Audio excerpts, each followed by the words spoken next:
안녕하세요.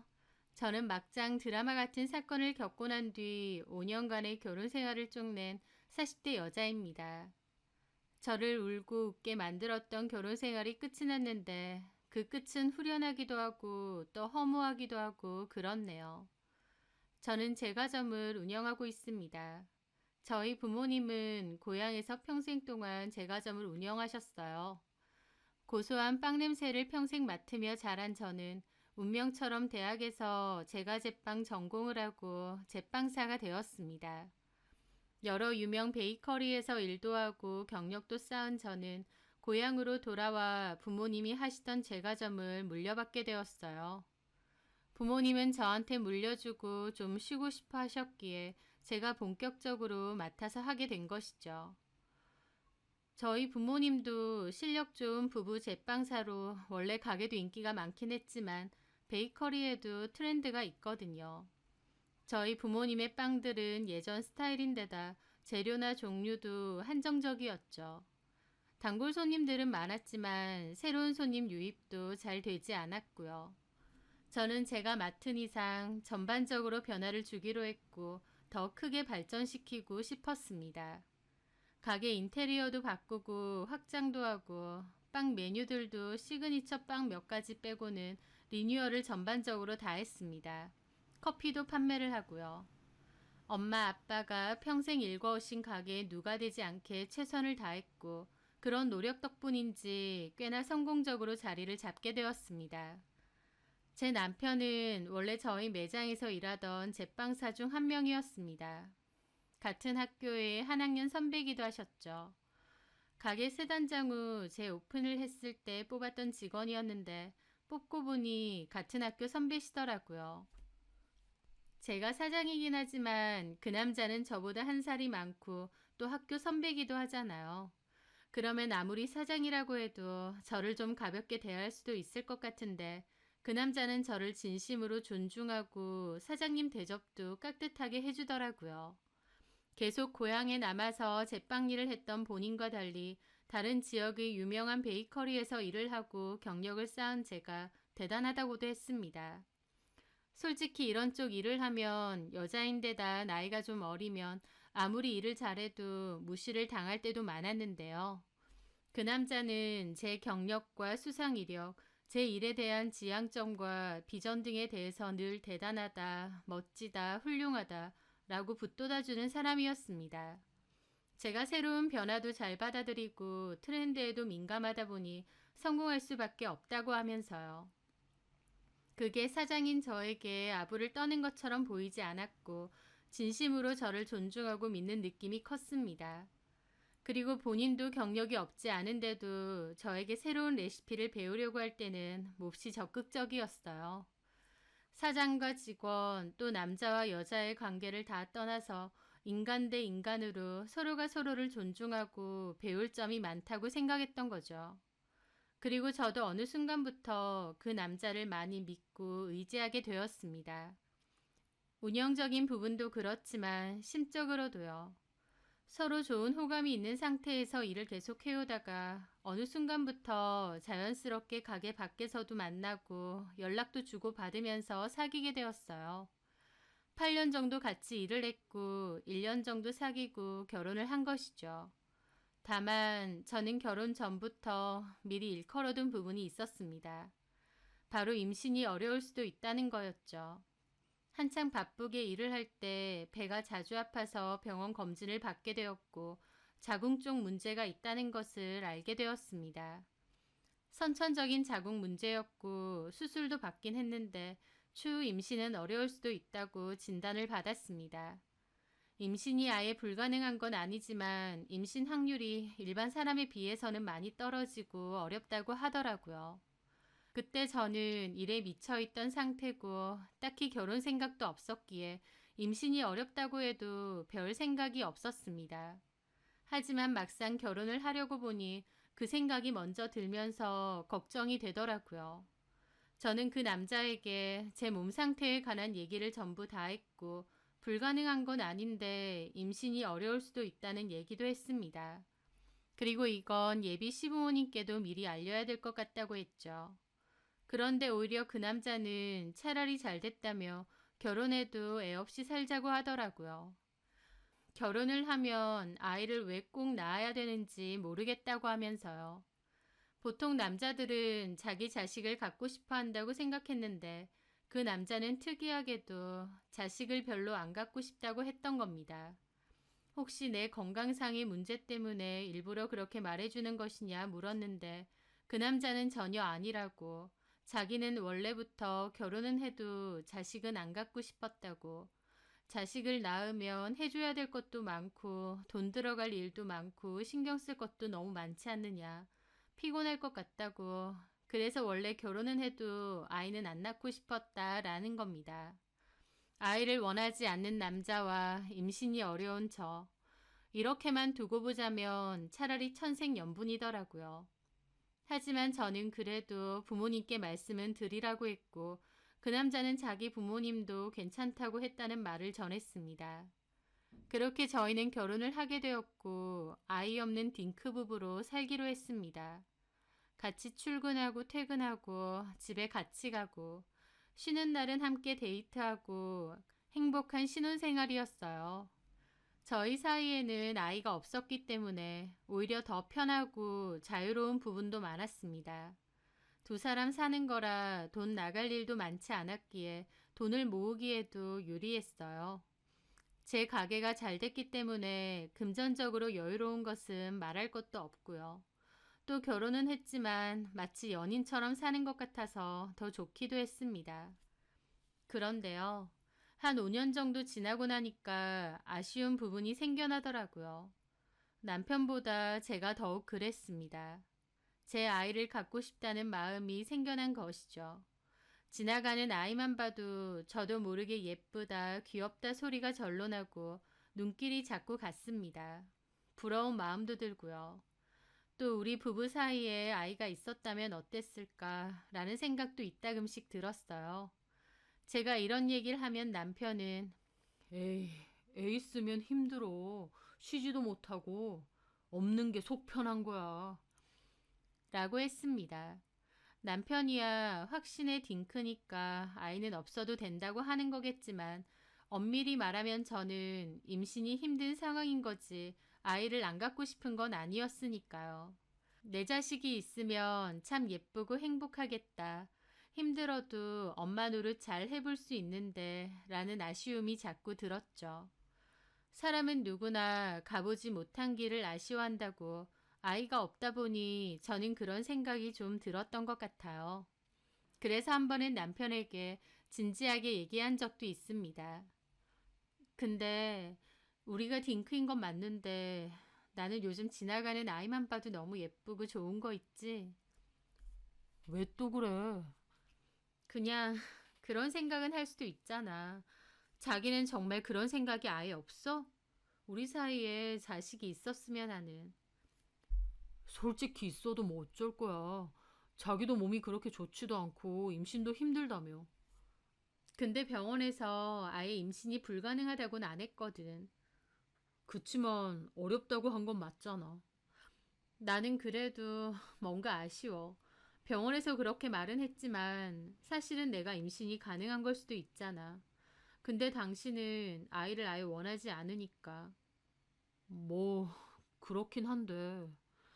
나 병원에서 진료라도 한번 받아볼까 싶은데 임신 혹시 가능한지. 왜? 다른 병원에서는 다르게 말할 수도 있잖아. 그렇게 아이가 갖고 싶어? 그냥 그런 미련이 남아서. 뭔가 다시 확실하게 검사 받아보고 그래도 아니라고 하면 그때는 나도 마음 접을 수 있을 것 같은데. 제 말에 남편은 골똘히 생각하다가 그러더라고요. 그럼 검사해보자, 나도. 해보자고? 당신도? 그래, 하는 김에 나도 같이 하지 뭐. 원래 그런 거 부부가 같이 하는 거잖아. 당신만 하면 좀 외로울 테고 나도 같이 해보지 뭐. 저는 그렇게 말해주는 남편이 너무 고맙더라고요. 그렇게 저희는 검사라도 한번 받아보기로 했습니다. 저희 사촌 언니의 친구가 난임센터에 근무하는 의사기도 해서 거기로 예약도 잡게 되었죠.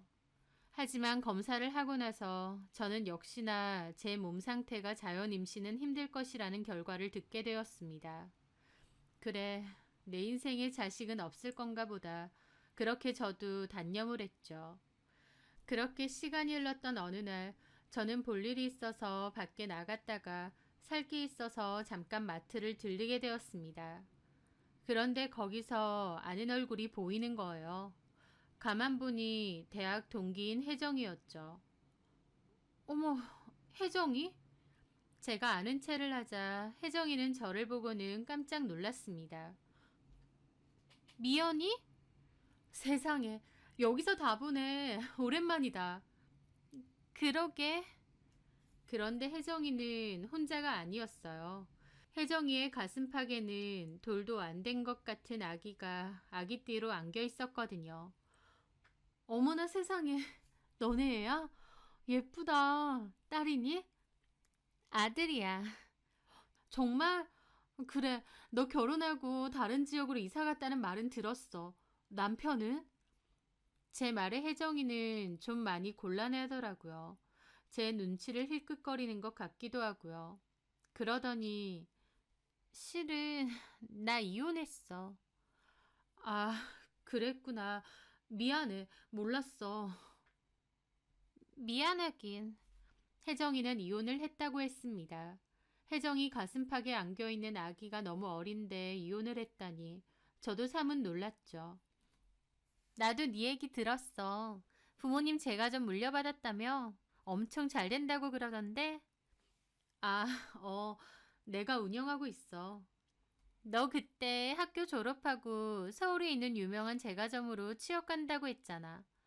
맞아. 거기서도 일하고 다른 데서도 일하다가 다시 돌아왔지. 너는? 혹시 너도 일하고 있어? 혜정이도 같은 과를 졸업했기에 베이커리에서 일하는지 궁금하더라고요. 나는 지금 좀 쉬고 있어. 애도 좀 돌봐야 되고 내가 딱히 도움받을 데가 없다 보니까 애를 놔두고 일을 할 수가 없네. 아, 그렇구나. 이 어린애를 두고 이혼까지 했다니 무슨 사정일까 싶기도 했지만 구태여 묻지는 않았습니다. 이렇게 만난 것도 인연인데 커피 한 잔 하고 갈래? 제 말에 혜정이는 잠깐 망설이더니 알겠다고 하더라고요. 그렇게 마트 한 카페에 앉게 되었고 혜정이는 땀을 훔치며 아이를 아기띠에서 풀어서 안았습니다. 너무 귀엽다. 몇 살이야? 3달 뒤면 돌이야. 어머 그렇구나. 앙증맞기도 해라. 혜정이 너 많이 닮은 거야? 나보단 애 아빠를 많이 닮았어. 그 말에 이혼했다는 전 남편을 많이 닮은 거구나 싶었습니다. 아, 그렇구나. 제 말에 혜정이가 저를 위아래로 훑어보더라고요. 너는 보기 좋다. 옷도 비싼 거 입고 다니고. 대학교 때보다 엄청 세련돼졌어. 잘 나가는 빵집 사장님 답네. 그 옷 명품 아니야? 아, 이거 예전에 남편이 선물해 준 건데 맨날 이것만 입고 다니지 뭐. 아, 남편. 전에 들었는데 너 정우 선배랑 결혼했다며? 맞아. 학교 다닐 때는 그런 선배가 있는지 얼굴도 잘 몰랐는데 어쩌다 보니 결혼까지 하게 됐다. 그랬구나. 나는 학교 다닐 때도 정우 선배 잘 알았는데. 아, 그랬어? 응. 서로 얘기도 많이 했고 나름 친했어. 어머, 그렇구나. 전혀 몰랐네. 너랑 결혼했다는 거 알고 나도 깜짝 놀랐어. 정우 선배가 잘해주지? 음, 너네 애는 없는 거야? 없어. 실은 내가 아이를 못 가져. 그 말에 혜정이 입이 살짝 실룩이더라고요. 아, 그래? 왜? 한창 바쁠 때 배가 너무 찌르듯이 자주 아픈 거야. 그래서 병이 있나 싶어서 병원에 가봤더니 자궁 쪽에 문제가 있다고 하더라고. 수술은 했는데 임신은 좀 어려울 거라고 하대. 그래서 혹시나 싶어서 얼마 전에 다시 검사를 했는데 역시나 자연 임신은 어렵대. 정우 선배는 뭘 하는데? 마침 우리 남편도 딩크를 원하는 거야. 그래서 우리는 그냥 딩크로 살고 있어. 애 없이. 그렇구나. 어쨌든 너 보기 좋다. 잘 나가는 베이커리 사장님이고. 듣자 하니 2호점도 낸다던데. 저는 그 말에 깜짝 놀랐습니다. 2호점 얘기는 저희 가족들한테 말고는 한 적이 없거든요. 그런데 혜정이가 알고 있더라고요. 어? 그걸 어떻게 알았어? 아, 건너서 들었어. 그래?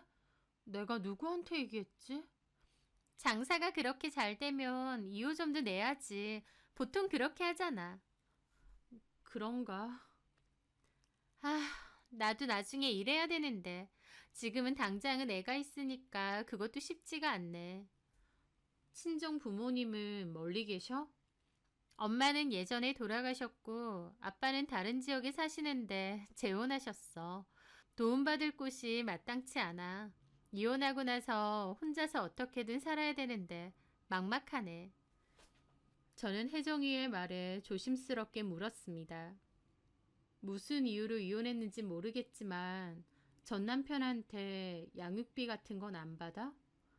양육비라는 말에 혜정이는 제대로 대답을 하지 않고 어물쩡했습니다. 어, 뭐, 못 받지 뭐. 그걸 안 주면 돼? 법적으로 정해져 있는데. 어쨌든 생활비 벌려면 나라도 일을 해야 되는데 상황이 좋지는 않네. 그럼 지금 어디 살아? 여기 마트 앞에 투룸에서 살아.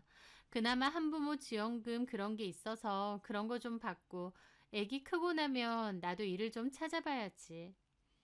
그 말에 제가 그랬습니다. 나중에 애기 크고 나면 나한테 연락해. 우리 베이커리 자리 있으면 거기 와서 일하면 되잖아. 그런데 제 말에 혜정이가 저를 묘하게 쳐다보더라고요. 저는 그 순간 내가 뭘 실수했나? 기분이 상했나? 싶었습니다. 혜정이는 저를 빤히 보더니 웃으며 고개를 끄덕였어요. 아, 그래. 고마워. 신경 써줘서. 가만 생각해보면 너는 학교 다닐 때도 참 착했어. 내가 뭘. 주변에 친구들도 많고 성격도 좋고 성공하고 싶은 욕심도 컸고 솔직히 나는 그냥 기술이 있으면 먹고 사는데 좋을 것 같아서 제과제빵 전공한 것뿐이지 빵 만드는데 크게 관심 있는 건 아니었거든. 그래도 학교 다닐 땐 너도 잘했잖아. 나중에 일자리 구할 때 나한테 연락 줘. 참, 번호 좀 찍어줄래? 저는 혜정이에게 폰을 건넸고 혜정이도 번호를 찍어주더라고요. 저는 장본 게 별로 없었고 혜정이는 장본 게 제법 많았습니다. 아이도 안고 있는데 들고 가기엔 무거울 것 같아서 제가 좀 들어주었죠. 마트에서 그리 멀지 않은 곳의 골목에 있는 투룸 빌라더라고요. 여기야. 짐 들어줘서 고마워. 뭘, 또 연락하자. 저는 혜정이의 품 안에서 잠들어 있는 아이도 봤습니다. 이름이 정민이라고 했지? 음, 아, 이쁘다. 정민이 안녕? 저는 그렇게 자는 아이에게도 인사를 하고 복도 끝 공동 현관문으로 나서려고 했습니다. 그런데 누군가 문을 닫으려던 혜정이를 부르더라고요. 이봐요, 애기 엄마! 저도 돌아보니까 계단에서 내려온 집주인이 다급하게 혜정이 집 문을 잡더라고요. 아, 저번 달 월세를 아직까지 안 넣으면 어떡해요? 죄송합니다. 이번 주 안까진 넣을게요. 왜 그렇게 매번 돈을 밀려? 내가 매번 달라고 독촉을 해야 돼요? 이런 식이면 곤란해. 애기 아빠한테 얘기 안 했어요? 아, 죄송해요. 바로 넣을게요. 조금만 기다려주세요. 아휴, 정말. 그리고 연락 좀 제깍제깍 받고. 왜 사람을 빚쟁이처럼 만들어? 죄송합니다. 혜정이는 연신 죄송하다고 하더라고요.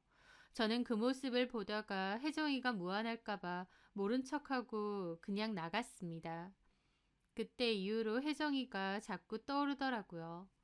이혼하고 혼자서 힘들게 살고 있는 그 모습이 마음에 걸렸습니다. 아이도 어린데 도움받을 곳도 없고 전 남편은 양육비도 제대로 안 준다고 그러고 모른 척 하기에는 계속 신경이 쓰이더라고요. 그 저는 백화점에서 아이 옷이랑 아이 간식을 좀 샀어요. 그리고 혜정이에게 연락했습니다. 요 근방에 왔는데 혹시 괜찮으면 가도 되겠느냐고요. 혜정이는 당황하면서도 집에 있다고 와도 된다고 하더라고요. 그렇게 제가 양손 가득 선물을 들고 가니 혜정이도 놀라는 겁니다. 뭘 이런 걸 사와. 정민이가 눈에 밟히는 거 있지? 이거 옷 좀 샀어. 그리고 이건 간식. 아, 이런 걸 왜? 나중에 한번 입혀봐. 나한테 사진도 좀 보내주고. 너무 귀엽겠다. 그러면서 저는 정민이와 같이 놀았습니다. 오랜만에 아기를 봐서인지 너무 귀엽더라고요. 그리고 오는 길에 도시락도 사왔는데 그것도 혜정이랑 같이 먹었습니다. 저는 혜정이에게 조심스럽게 얘기했어요. 근데 내가 전에 본의 아니게 들었는데 집주인분이 저번 달 월세 얘기를 하던데. 아, 들었어? 걱정하지 마. 곧 낼 거야. 남자친구가 내준다고 했어. 남자친구라는 말에 저도 좀 어리둥절했죠. 얘가 남자친구가 있었구나 싶었거든요.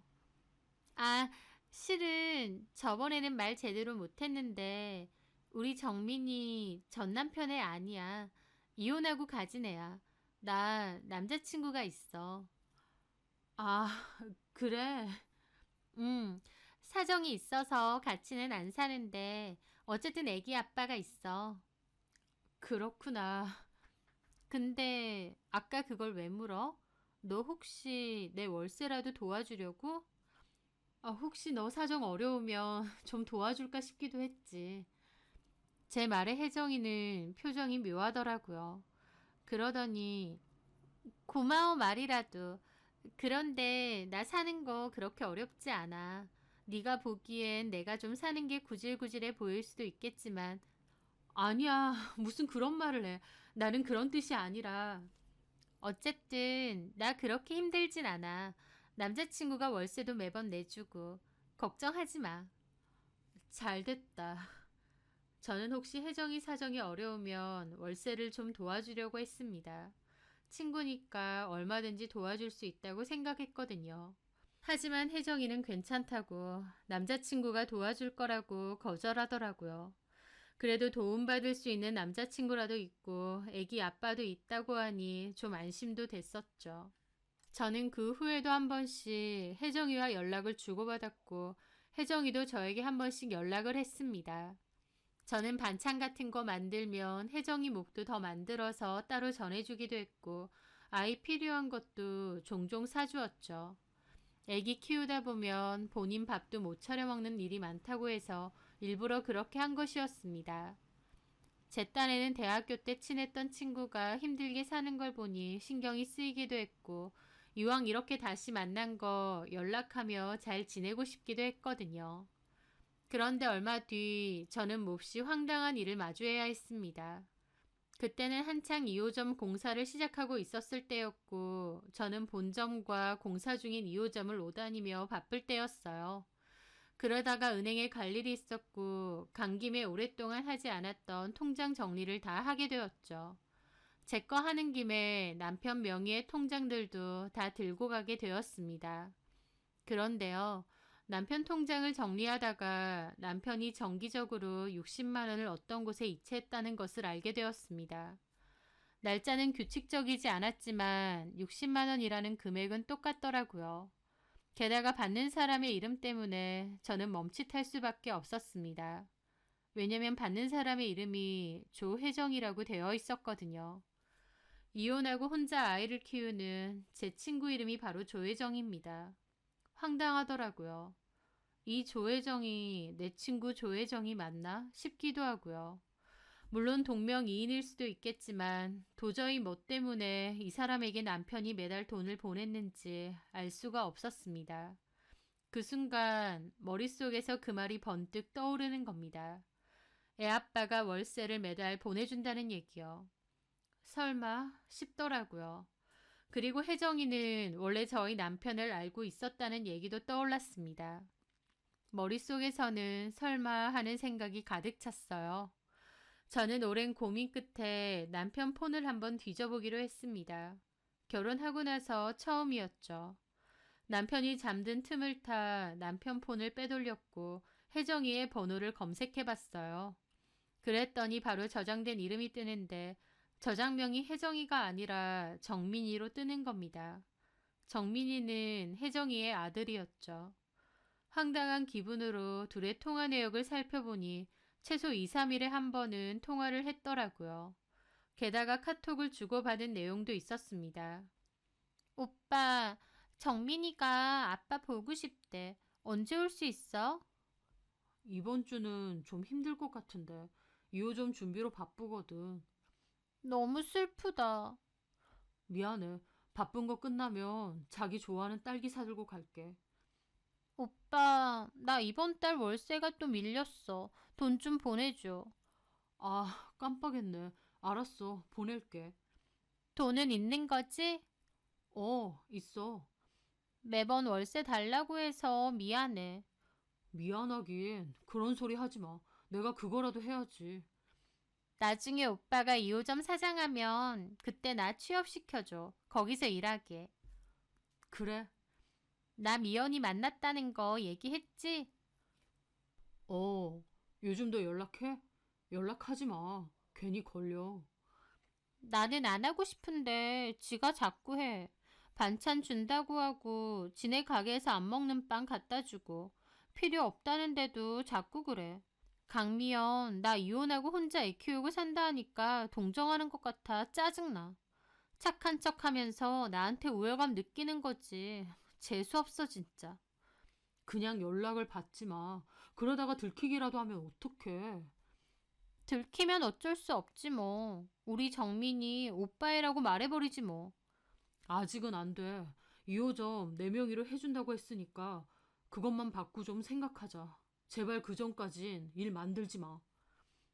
알았어. 기다릴게. 정민이 사진 보내줄까?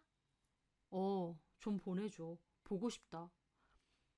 그 카톡을 보고 저는 경악에 또 경악을 했습니다. 두 사람이 그렇고 그런 사이인 것도 놀랍지만 무엇보다 정민이가 제 남편의 애라는 것도 너무 놀랐습니다. 두 사람이 내연관계, 그것도 무려 애까지는 엄청난 관계라는 것을 두 눈으로 확인하고도 믿기지가 않는 거예요. 이게 말이 되나 싶고요. 게다가 더 큰 충격도 있었습니다. 혜정이가 카톡에서 어머님이라는 말을 자주 쓴 것이죠. 어머님이 정민이 사진 좀 보내달라 하셔서 보내드렸어. 한번 오신다고 하던데. 엄마도 많이 보고 싶으신가 봐. 어머님 모시고 한번 와. 정민이 보여드리게. 알았어. 대화 내용을 유추해보니 남편이 바람을 피우는 것을 시어머니도 알고 계신 듯 했습니다. 정말 경악 그 자체였죠. 제가 남편에게 속고 있는 게 몇 갠지 셀 수가 없을 정도였습니다.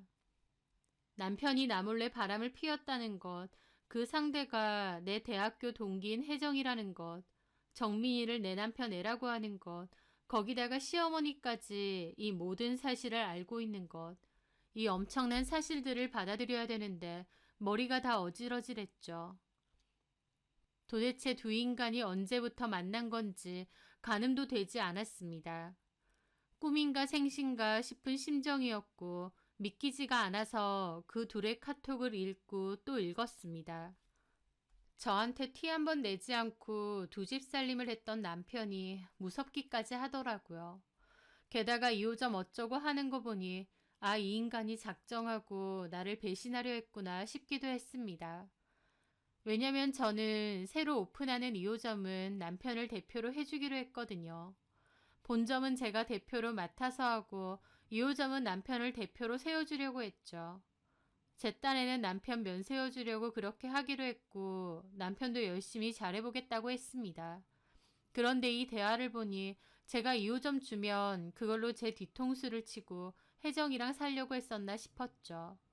그리고 제 앞에서는 자식 필요 없다고 그래놓고 조혜정하고의 대화를 보니 자식 사랑이 절절한 겁니다.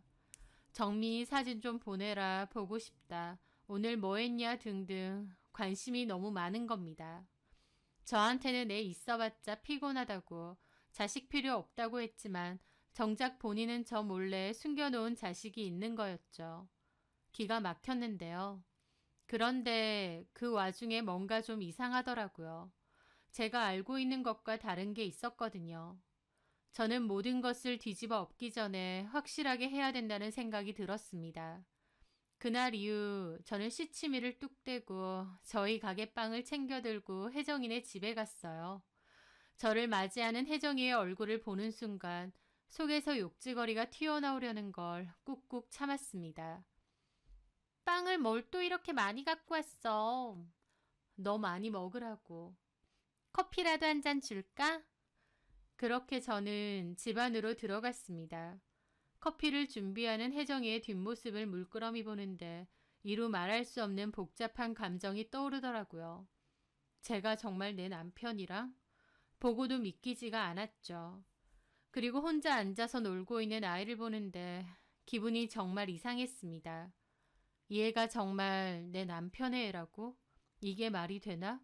그 상황 자체가 비현실적으로 느껴지더라고요. 남편의 내연녀 집에 놀러가서 앉아있는 제 모습이요. 정민이 때문에 아이스 커피로 했어. 뜨거운 커피 있으면 위험할까봐. 괜찮지? 음, 참, 월세는 냈어? 월세? 아, 남자친구가 내줬다고? 음, 근데 뭐 하는 사람이야? 제 말에 혜정이는 제 눈을 못 쳐다보고 찻잔만 보더라고요. 지도 좀 찔렸던 모양이었죠. 뭐, 그냥 회사 다녀. 회사? 어디? 그냥 작은데. 근데 뭘 그렇게 물어? 애까지 있는데 왜 결혼은 안 하는 거야? 그냥 사정이 안 돼서. 그 남자 애는 자주 보러 와? 음, 근데 너 오늘 좀 이상하다. 왜 이렇게 공격적으로 물어? 네가 내 남편이랑 놀아놨잖아 라고 하고 싶은 걸 참았습니다. 우리 인연이 참 신기하다. 그래도 대학 다닐 땐 좀 친했는데 졸업하고 나선 아예 연락이 끊겼잖아. 그러다가 이렇게 우연히 다시 만나고. 그러게. 그 순간 놀고 있던 정민이가 울더라고요. 혜정이가 놀라서 안으려고 했고 저는 제 옆에 있었기에 바로 안았습니다. 내가 안아줄게. 너는 좀 쉬어. 아, 고마워. 저는 일어나서 정민이를 안은 채 달랬습니다. 맑은 아이의 얼굴을 보고 있노라면 애가 무슨 죄냐 싶으면서도 남편이 얘를 만나러 이 집에 수시로 드나들었다는 것을 생각하니 기분이 묘하더라고요. 그렇게 저는 혜정이네 집을 나왔습니다. 조심히 잘 가. 혜정아, 응? 너 나한테 할 말 없니? 그 말에 혜정이의 눈에 동공 지진이 일어나더라고요. 어? 뭐가? 나한테 뭐 할 말 없느냐고. 그러니까 뭐가. 떠보지 말고 그냥 얘기해. 저는 그냥 웃었습니다. 아니다. 갈게. 애기 잘 때 너도 좀 쉬어라. 그렇게 저는 그곳을 벗어났습니다. 뒤통수에선 혜정이가 저를 쳐다보고 있는 시선이 느껴지더라고요. 그렇게 일주일 후 남편은 동창 모임이 있다고 일찍 가게를 떠났어요. 저는 남편과는 시간차를 두고 가게에서 나왔습니다. 그리고 곧장 시댁으로 향했어요. 그날은 제가 모조리 엎으려고 결심한 날이었거든요. 제가 연락도 없이 갑자기 집에 오니 몹시 놀라시더라고요. 미연아, 네가 어쩐 일이니? 정호는? 저는 어머님 얼굴을 가만히 봤습니다. 아무렇지 않은 얼굴로 나를 속이고 있었다는 게 참 기가 막혔죠. 어머님, 저랑 같이 가실 때가 있는데요. 어딜? 어디긴요. 조혜정 집이죠. 조혜정 누군 줄 아시죠? 그 말에 어머님, 어머 하고 놀라시는 겁니다. 너, 다 알고 있었니? 네, 남편도 그리로 간 것 같은데 저랑 같이 가시죠. 단판을 좀 지어야 될 것 같은데요. 예, 미연아, 잠깐만 있어봐라. 일단 우리끼리 먼저 얘기를. 무슨 얘기요? 어떻게 어머니까지 이러실 수 있으세요? 그 여자네 집도 찾아가고 애도 봤다면서요. 제 말에 어머님 아무 말도 못하시고 있더라고요. 제가 얼마나 기막힌 심정인지 아세요? 조혜정, 제 대학교 친구예요. 그런데 정호 씨랑 바람났대요. 게다가 어머님도 알고 있고. 이게 말이 되나요? 어떻게 어머님까지 이러실 수 있어요? 아이가 있다잖아. 어떻게 그럼? 어쨌든 내 손주라는데 안 밟히냐고. 나도 처음에 정호가 그 얘기를 하는데 미친놈이라고 욕을 했다. 내 아들이지만 너 제정신 아니라고 아주 후두려 팼어. 미연이가 알면 어쩌려고 그러냐고. 내가 속이 아주 뒤집어졌다. 그런데요? 아니 근데 애가 있다는 거야. 처음에는 골치가 아팠지. 그냥 바람난 거면 정리하라고 말하려고 했어. 아니 근데 애까지 있다는 거야. 너 모르게 내가 어떻게든 수습하려고 했어. 그래서 걔집도 찾아간 거다. 근데 막상 갔더니 우리 정호 아들이라고 내 눈앞에 들이미는데 마음 약해지더라고. 너네 딩크 부분지 뭔지 애 없이 살기로 했다고 했을 때 우리도 그러라고 했지. 하지만 진짜 마음이 그랬겠니? 당연히 손주 보고 싶지.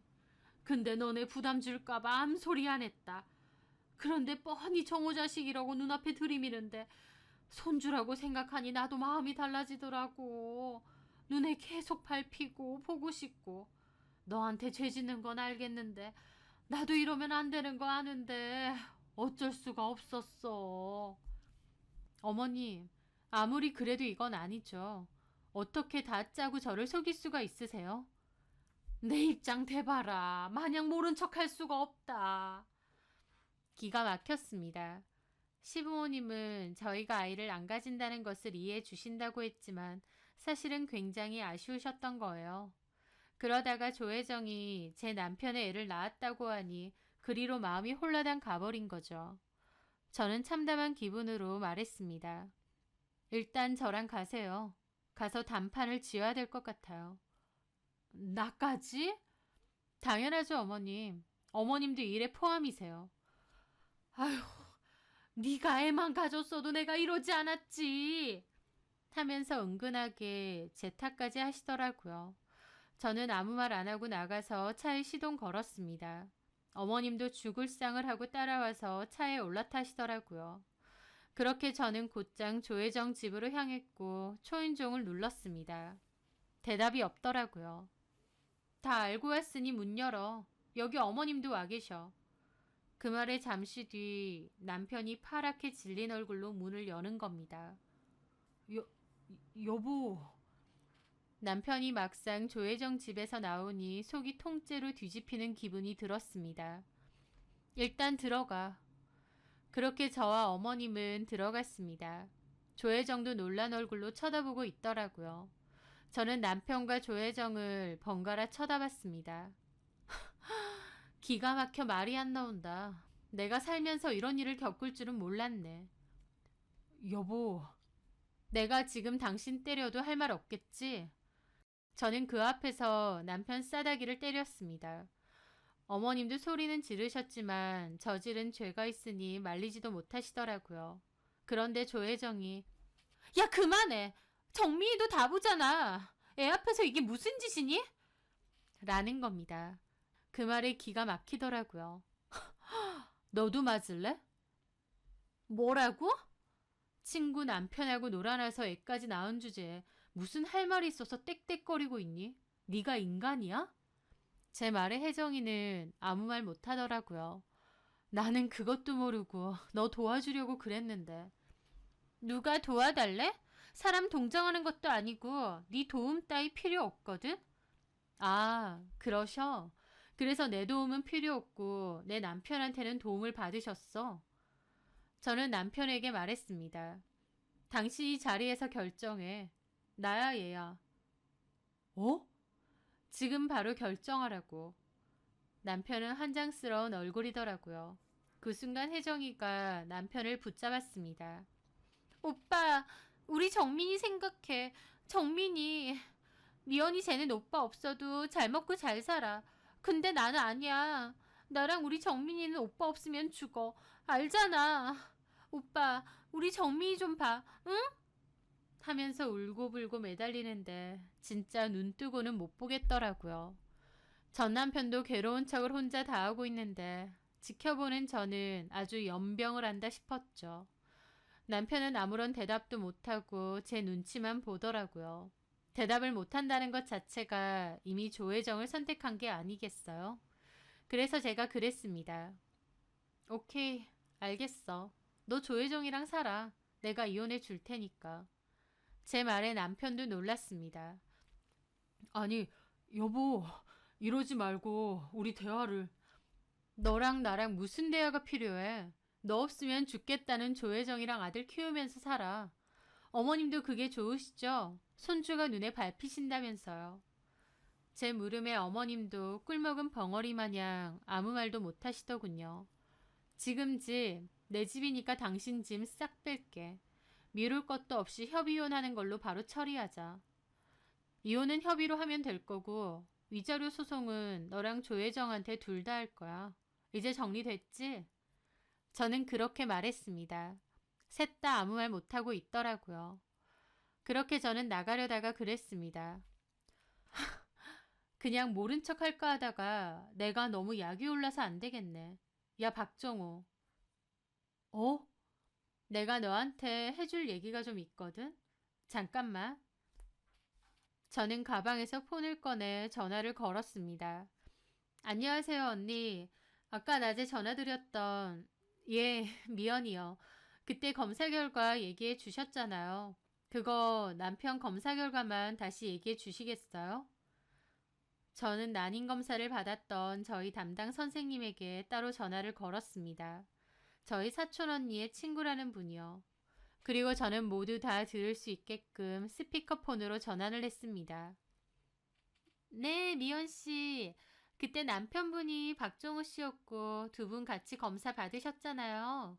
미연 씨도 임신 기능에 문제가 있으신 건 맞는데 남편분인 박정우 씨도 정자 기능에 문제가 큽니다. 극희소 정자증과 기형 정자증이 같이 있으시거든요. 그 말에 남편과 어머님이 어리둥절한 표정을 짓고 있더라고요. 자연 임신은 어려운 상태라 그거죠. 아무래도 이런 경우는 자연 임신이 좀 어려워서 시험관 시술을 하셔야 됩니다. 네, 감사합니다. 다음에 제가 다시 전화 드릴게요. 그렇게 저는 전화를 끊었습니다. 제가 한 번만 병원에 가서 검사를 해보자고 했을 때 남편도 같이 가서 검사를 받았어요. 그때 제 결과와 남편 결과를 저만 혼자 들었습니다. 저도 임신에 문제가 있지만 남편 역시 임신 기능에 문제가 있다는 결과를 듣게 된 것이죠. 제가 문제가 있다는 건 원래도 알고 있었지만 남편에게도 중대한 문제가 있는 줄은 몰랐습니다. 병원 측에서는 남편에게 따로 연락을 한다고 했는데 제가 그러지 말라고 했어요. 제가 전달하겠으니 서류도 저한테 달라고요. 어차피 저희 부부는 애 없이 살기로 했지만 남편이 알게 되면 좋을 것도 없을 것 같았기에 남편에게 굳이 알리지 않고 묻어두었던 것입니다. 그런데 정민이가 그런 남편의 애라는 얘기를 듣고 너무 이상한 거예요. 남편은 자연 임신이 어려운 상태라고 했으니까요. 물론 불가능한 건 아니기 때문에 남편 애일 수도 있었겠죠. 그래서 확실하게 하고자 혜정이네 집에 갔을 때 우는 정민이의 머리카락을 몇 개 뽑아왔던 겁니다. 그리고 친자 검사를 따로 진행해봤는데 남편과 정민이의 검사 결과는 친자 불일치로 나왔습니다. 한마디로 정민이는 제 남편 애도 아니었던 거예요. 그 결과지를 보는데 너무 기가 막혀 웃기기도 하고 혜정이가 소름 끼치기도 하고 남편이 너무 어리석기도 하고 수많은 감정이 들더라고요. 하여튼 그 결과지도 챙겨왔고 남편과 어머님 앞에 내려놓았습니다. 정민이랑 당신 머리카락을 의뢰한 친자검사 결과지야. 결과는 보다시피 친자 아님. 정민이 당신 아들도 아니야.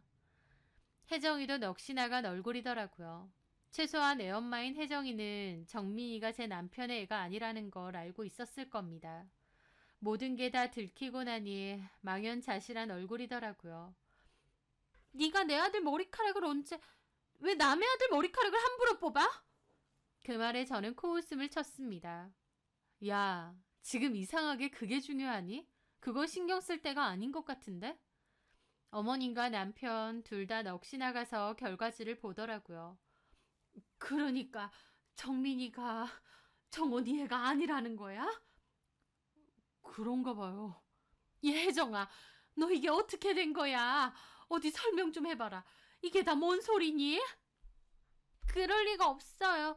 어머니, 정민이는 정호 씨 얘기 맞아요. 엄마인 제가 알죠. 미연이가 뭔가 조작한 것 같아요. 내가 시간이 남아도니? 그걸 조작하고 있게? 네가 딴 놈이랑 놀아서 낳은 애를 내 남편 애라고 속여놓고 왜 나한테 그래? 근데 상관없어. 정민이가 이 남자 애든 말든 나는 이 남자 버릴 거야. 네가 실컷 가져. 이젠 다 필요 없거든. 그렇게 저는 나가려는데 남편이 저를 붙잡는 겁니다. 여보, 잠깐만. 나 너무 혼란스러워. 우리 잠깐 시간을 갖고. 저는 남편을 확 뿌리쳤습니다. 아니, 너는 아까 아니야 조혜정이나 선택하라고 했을 때 그 순간조차도 망설였어.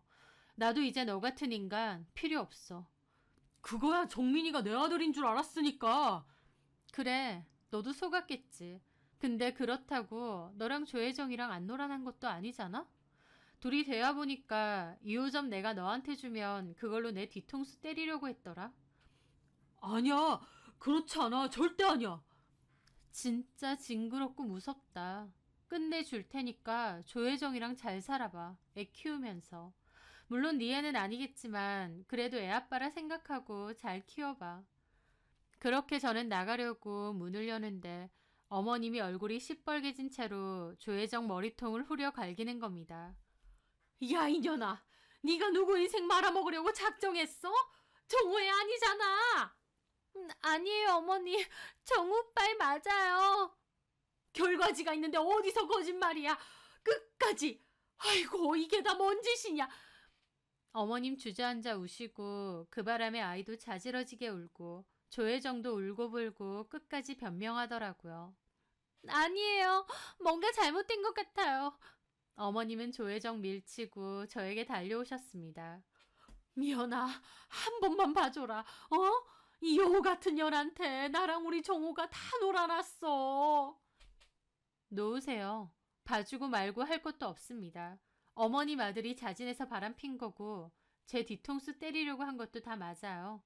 어머님도 조혜정이 손주 가졌다고 하니 저 배신한 거 맞고요. 그 어떤 것도 억울할 거 없으세요. 그리고 이제 알아서들 하세요. 저는 이 난장판에서 빠질 겁니다. 여보, 잠깐만.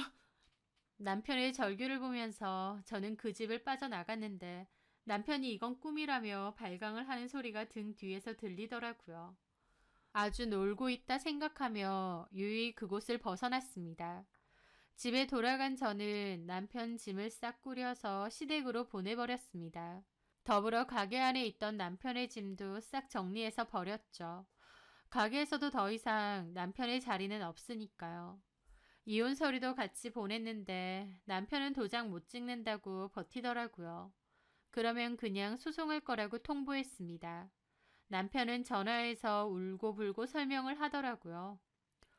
조혜정이 어느 날 연락이 온 거야.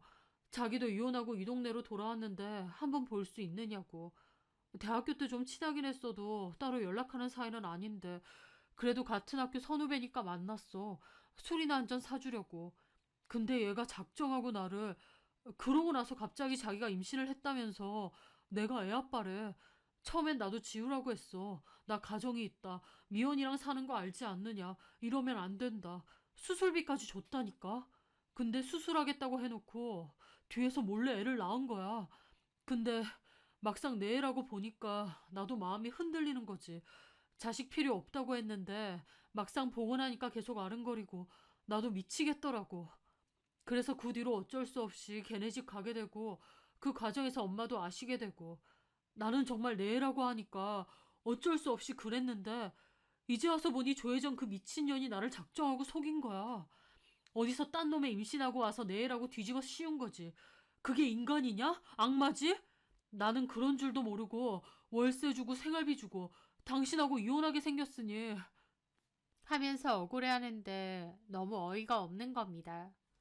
본인이 억울할 게 뭐가 있나요? 조혜정하고 놀아난 것도 본인이고 어쨌든 애 아빠랍시고 월세 주고 두 집 살림 한 것도 맞는데요. 결국 자기 애가 아니었으니 조혜정을 상대로 고소할 거라고 난리를 치더라고요. 저는 알아서 하고 이혼할 거니 그런 줄 알라고 했습니다. 이혼이 밑바닥까지 보는 일이라던데 무슨 말인지 알겠더라고요. 오랜 법적 다툼과 소송을 이어갔고 그 과정이 쉽지만은 않았습니다. 하지만 시간이 걸렸다 뿐이지 결국 이혼이라는 종착지가 오긴 하더라고요. 이혼 소송 와중에 2호점까지 여느라 너무 힘들었지만 그래도 오랜 준비 끝에 연 2호점도 잘 되고 있어서 다행이었죠. 전 남편과 연락을 하는 다른 직원들 말로는 전 남편이 2호점은 자기 거였는데 다 망했다며 술을 그렇게 퍼먹는다고 하더라고요. 전 남편의 말 맞다나 2호점은 전적으로 남편 소유로 해주고 싶었는데 복을 발로 찬다는 게 바로 저의 전 남편을 두고 하는 말이 아닌가 싶습니다. 전 남편은 저와는 이혼 소송을 하면서도 조혜정을 상대로도 소송을 걸었다고 했어요. 조혜정 개털인데 소송 걸어봤자겠지만 하여튼 그 두 사람도 난리더라고요. 서로 눈 맞아서 바람 났으면서 이제 와서 서로 억울하네 어쩌네 하는 것도 너무 웃깁니다. 지금 생각해보면 저는 오랜만에 만난 조혜정이 반갑고 친구로서 선의를 베풀고 싶었는데 조혜정은 제 선의를 몹시 띠껍게 받아들였던 게 떠올라요. 제 남편이랑 놀아나고 있으니 그랬겠지만 기본적으로 예전부터 저에 대한 시기 질투도 있었던 게 아닌가 싶습니다. 왜냐하면 대학 졸업하고 조혜정이 일방적으로 연락을 끊었는데 저는 그때 사회생활하느라 바빠서 그런 줄 알았어요. 하지만 이제 와서 보니 애초에 저를 친구로 생각하지도 않았고 늘 저에게 안 좋은 악감정을 갖고 있었던 것 같기도 합니다. 그런 인간인 줄 모르고 마음 쓰고 신경 썼던 거죠. 조혜정의 인생이 왜 그 모양 그 꼴이 되었는지 그건 본인이 가장 잘 알 거라고 생각합니다. 전 남편도 마찬가지고요. 저 배신 때리려다가 똥통에 나란히 빠져든 그 두 인간들.